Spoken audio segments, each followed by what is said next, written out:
আজকে আমি দারুণ মজার উচ্ছের রেসিপি শেয়ার করেছি। তো উচ্ছে অনেকে খেতে চান না, কিন্তু এই রেসিপিটি খেলে মুখের স্বাদ পরিবর্তন হয়, এতটাই খেতে সুস্বাদু হয়। আর উচ্ছে রান্না করার পরে উচ্ছের যে তেতো ভাব সেটা কিন্তু একদম থাকে না। উচ্ছে যে খেতে চায় না সেও কিন্তু এই রেসিপিটি পেলে চেয়ে চেয়ে খাবে। তো পুরো ভিডিওটি শেষ পর্যন্ত দেখার অনুরোধ রইল। আশা করছি রেসিপিটি আপনাদের ভীষণ ভালো লাগবে। তো রান্নাটি করব, তার জন্য এখানে 4টি উচ্ছে নিয়েছি। আর উচ্ছেগুলোকে জল দিয়ে বেশ ভালো করে আগে ধুয়ে নেব। বন্ধুরা, ছোটরাও কিন্তু উচ্ছে খেতে চায় না, অনেক সময় বড়রাও উচ্ছে খেতে চায় না। তো আজকে আমি যেভাবে উচ্ছে রান্না করেছি এইভাবে উচ্ছে রান্না করে দেখবেন, বাড়ির ছোট থেকে বড় সকলেই কিন্তু চেয়ে চেয়ে খাবে। তো উচ্ছেগুলোকে জল দিয়ে ভালো করে ধুয়ে নিয়েছি। এবার একটি গ্রেটার নিয়েছি। গ্রেটারের সাহায্যে উচ্ছেগুলোকে বেশ ভালো করে গ্রেট করে নেব। বন্ধুরা, ভিডিওটি ভালো লাগলে অবশ্যই একটি লাইক করে দেওয়ার অনুরোধ রইল, কারণ আপনাদের একটি লাইক আমার কাছে অনেক বেশি মূল্যবান। তো এখানে উচ্ছে দেখতে পাচ্ছেন গ্রেট করে নিয়েছি। এবার সমস্ত উচ্ছেগুলোকে কিন্তু ভালোভাবে গ্রেট করে নিতে হবে। আর একটু সাবধানে গ্রেট করতে হবে, কারণ এইভাবে গ্রেট করার সময় অনেক সময় হাত খাম হয়ে যায় বা হাত কেটে যাওয়ার ভয় থাকে। সেক্ষেত্রে একটু সাবধানে গ্রেট করে নিতে হবে। আমি সমস্ত উচ্ছেগুলো গ্রেট করে নিয়েছি। এবার উচ্ছের যেই মোটা মোটা বীজগুলো দেখছেন এগুলো হাত দিয়ে বেছে ফেলে দেব, কারণ উচ্ছের বীজ যদি খাওয়ার সময় মুখে পড়ে সেক্ষেত্রে খেতে ভালো লাগবে না। তো একটু সময় নিয়ে বীজগুলো ফেলে দিচ্ছি।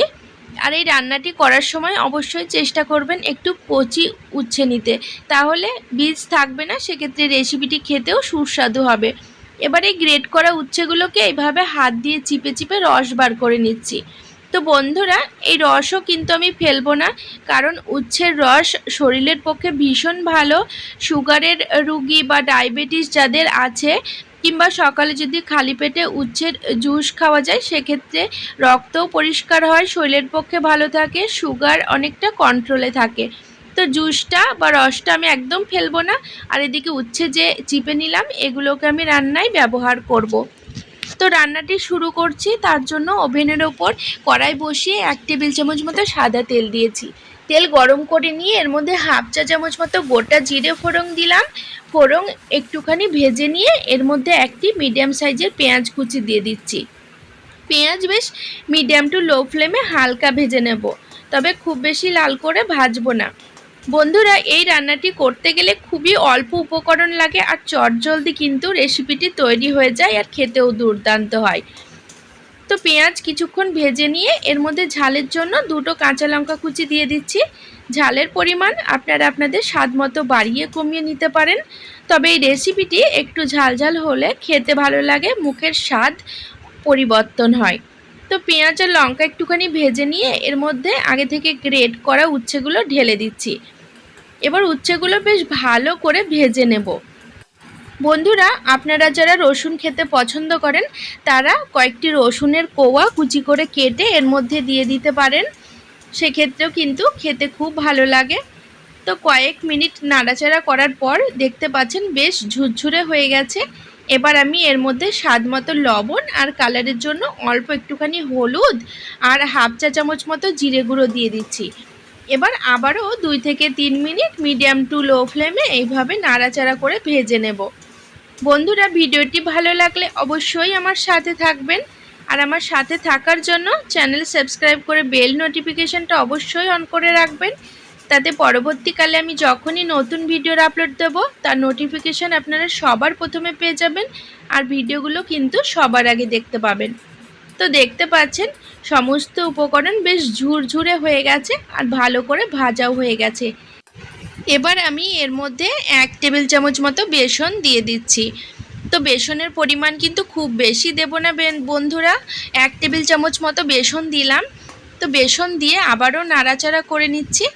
তো বেসন দেওয়ার পরে জিনিসটা অনেকটা টাইট হয়ে এসেছে, তো আমি এর মধ্যে অল্প একটুখানি উচ্ছের জুস বা রস দিয়ে দিলাম। আপনারা চাইলে জলও দিতে পারেন, কিন্তু যেহেতু উচ্ছের রস আমি ফেলে দেব না, তার কারণে আমি এর মধ্যেই কিন্তু রসটা ব্যবহার করে নিচ্ছি। তো আরও একটুখানি রস দিয়ে বেশ ভালো করে নাড়াচাড়া করে নিলাম। দেখতে পাচ্ছেন সমস্ত উপকরণ বেশ দলা পেকে এসেছে।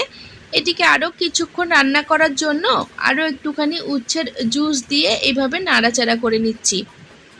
আপনারা যদি রেসিপিটি তেতো কম করতে চান বা তেতো একদমই না করতে চান, সেক্ষেত্রে উচ্ছের রসের পরিবর্তে জল দিতে পারেন, তাহলে এই রেসিপিটি একদমই তেতো হবে না। তো দেখতে পাচ্ছেন একদম মন্ড তৈরি হয়ে গেছে। এবার আমি এটিকে প্লেটে নামিয়ে নিয়েছি। ঠান্ডা হয়ে গেছে। এবার আমি হাতে অল্প একটুখানি তেল মাখিয়ে নিলাম। এবার আমি অল্প করে এ থেকে ডো নিয়ে গোল গোল করে বেশ চ্যাপ্টা চ্যাপ্টা বড়ার আকারে বানিয়ে নেব। আপনারা আপনাদের ইচ্ছে মতো শেপে বানিয়ে নিতে পারেন। আমি কিন্তু গোল করে এইভাবে চ্যাপ্টা করে নিচ্ছি। এবার সমস্ত উৎস থেকে ছোট ছোট এইভাবে বানিয়ে নেব। বন্ধুরা, রেসিপিটি ভালো লাগলে অবশ্যই আপনারা আপনাদের নিকটবর্তী আত্মীয় স্বজন বন্ধু বান্ধবদের সাথে শেয়ার করে নেবেন, যাতে তারাও এই রেসিপিটি বানানোর সুযোগ পায়। এটি একদম নতুনত্ব একটি রেসিপি। বন্ধুরা, আমাদের জ্বর জ্বালা হলে মুখের স্বাদ থাকে না, কিছু খেতে ইচ্ছে হয় না, মুখের রুচিটাই চলে যায়। সেক্ষেত্রে আপনারা যদি উচ্ছের এই রেসিপিটি বানিয়ে নেন, এই দিয়েই কিন্তু এক থালা ভাত খাওয়া হয়ে যাবে। এটি এতটাই সুস্বাদু হয় আর একদম মুচমুচে হয়। তো সমস্তগুলো বানিয়ে নিয়েছি, দেখতে পাচ্ছেন খুব সুন্দরভাবে তৈরি হয়ে গেছে। এবার আমি এগুলোকে রান্না করে নেব। তার জন্য ওভেনের ওপর কড়াই বসিয়ে কড়াইয়ে সাদা তেল দিলাম। খুব বেশি পরিমাণে তেল দিচ্ছি না, আপনারা চাইলে এর থেকে আরও কম তেলে ভেজে নিতে পারেন কিংবা বেশি তেলেও ভেজে নিতে পারেন। তো তেল গরম হয়ে গেছে। এবার আমি উচ্ছের এই বড়াগুলো তেলের মধ্যে দিয়ে মিডিয়াম টু লো ফ্লেমে বেশ মুচমুচে করে 2 পিঠ ভেজে নেব। এক পিঠ ভাজা হয়ে গেছে, কালারটা চেঞ্জ হয়ে গেছে। এবার উল্টে দিচ্ছি, অপর পিঠও ভালো করে ভেজে নেব। বন্ধুরা, এটি গরম গরম ভাতের সাথে খেতে কিংবা ডাল ভাতের সাথে খেতে দুর্দান্ত লাগে। একদিন হলেও বাড়িতে ট্রাই করে দেখুন। আশা করছি ছোট থেকে বড় সকলের ভীষণ পছন্দ হবে। তো ভাজা কিন্তু হয়ে গেছে, 2 পিঠ ভালো করে ভেজে নিয়েছি। এবার আমি একটি পাত্রে তুলে নিচ্ছি। বন্ধুরা, ভিডিওটি দেখতে দেখতে আপনারা কে কোথা থেকে দেখছেন সেটি ঝটপট কমেন্ট বক্সে লিখে জানান, তাতে আমি আপনাদের সকলকে ধন্যবাদ জানাতে পারবো। এখানে উচ্ছের বড়াগুলো ভেজে নিয়েছি। এবার বাকি যে বড়াগুলো ছিল সেগুলোও কিন্তু ভেজে নিচ্ছি। তো তেলের পরিমাণ দেখতে পাচ্ছেন একদমই কম দিয়েছি। এইভাবে কিন্তু 2 পিঠ ভালো করে ভেজে তুলে নিলাম। এগুলো কিন্তু গরম গরম খেতে ভীষণই ভালো লাগে। উচ্ছে দিয়ে তো আপনারা বিভিন্ন রকম রান্না করেন, কিন্তু আজকে আমি যে রেসিপিটি বানিয়ে দেখালাম, এটি একদিন বাড়িতে বানিয়ে দেখুন। একদিন বানালে কিন্তু রোজ বানাতে ইচ্ছে হবে। এটি এতটাই দুর্দান্ত হয়। তো ভেঙে দেখাচ্ছি, দেখুন এগুলো কিন্তু ভীষণ মুচমুচেও হয়।